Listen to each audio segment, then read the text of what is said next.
Okay, go on the record and Freeman v. Randolph appearances. Judge, for the plaintiffs, Richard Stein from the firm of Laddie, Clark & Ryan in Sparta, New Jersey. Your Honor, for the defendants, Edward J. Buzak, B-U-Z-A-K, on behalf of the Township Clerk and the Township of Randolph. And Kelly Gallo on behalf of the Township Clerk and the Township of Randolph.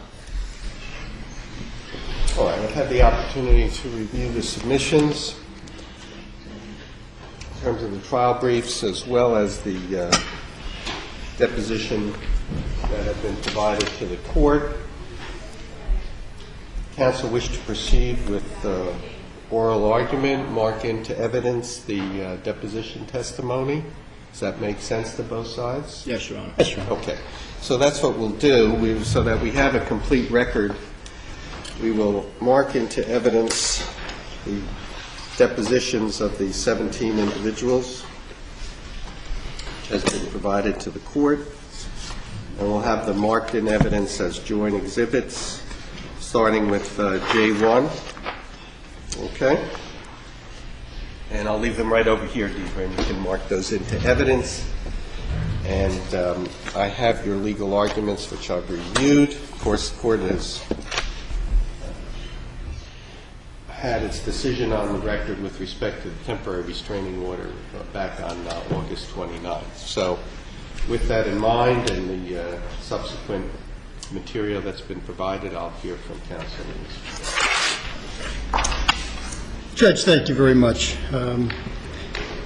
I would like this morning, obviously I know Your Honor has carefully read everything that both sides have submitted. I would like to highlight a couple of issues for the court's consideration. When the Township of Randolph decided to go forward with a pool project, there was an informal petition that had been circulated in the community and presented to the Township Committee, say in the early summer last year, opposing it. The town decided to go ahead and introduce the ordinance on June the 7th, which started the formal signature collection process on a petition protesting the adoption of the ordinance, which at that point had been introduced. The petitioners organized themselves under the protest provision in the Faulkner Act 69-186, had 5 committee members as is required, set up the petition in the form, but referred to the Home Rule Act in the body of the language of the protest petition. So there was an issue right from the beginning of which of the 2 statutes or both of the 2 statutes applicable to this case. It's important, Judge, to consider that because the signature collection process is different for the 2 statutes. The signature collection process under the Home Rule Act is much simpler and more direct than the signature collection process under the Faulkner Act, which is the provision that the plaintiffs followed. In any event, they collected signatures, they presented petitions to the township clerk. The township clerk accepted the petitions. There were 107 papers with 1,686 signatures. The clerk reviewed them, said that the required 15% of the persons casting votes at the last general election in Randolph would be 1,143. So on its face, there were more than a sufficient number of signatures. The clerk reviewed the signatures, rejected 213 signatures as not being genuine. And when I say that, Judge, it was not the signature of a registered voter.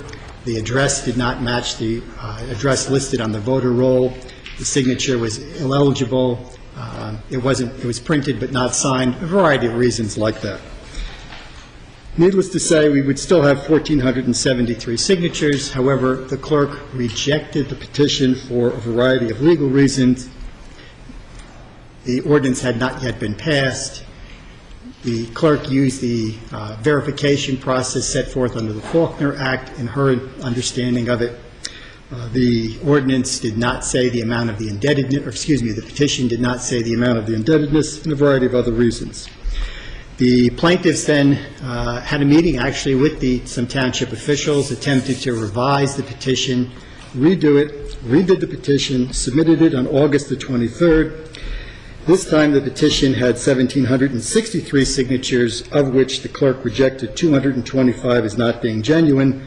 but again rejected the petition because of the issue of one of the signers of each paper must make an affidavit before a person qualified to undertake oaths.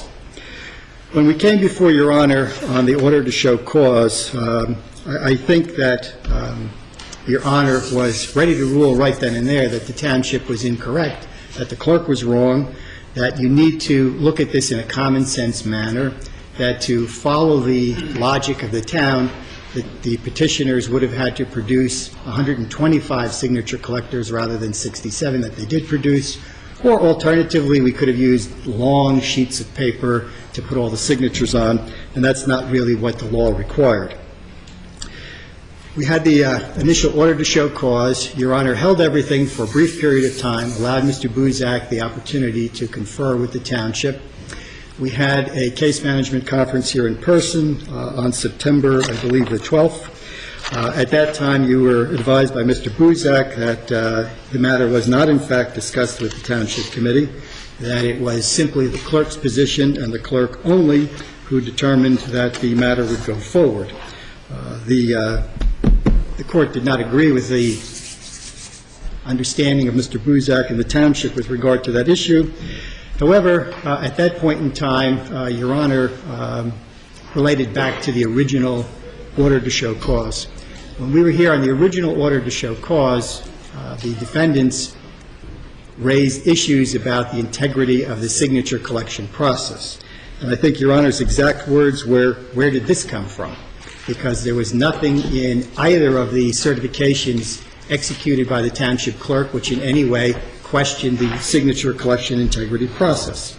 The defense made statements that petitions were left unattended at places of business, passed around at religious services for people to sign.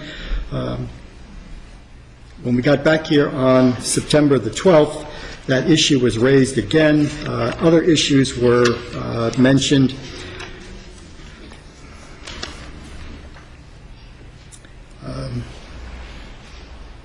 Mr. Buzak raised the issue of petitions being left unattended at the Kanoth Farm, a local business in Randolph, for people to sign. I raised the question of whether or not the bond ordinance was actually physically attached to the first petition, and a litany of other issues with regard to the signature collection process. On that basis, the Court allowed limited discovery to be taken by the township. And you also admonished the town that they would have to come forward with evidence that would, in fact, impugn the collection process. Depositions were started. They were very lengthy, Judge. You can just see by the stack that was presented to you how much time went into taking the depositions of persons selected by the defense that were produced voluntarily by the petition collectors at the Randolph Municipal Building for lengthy depositions.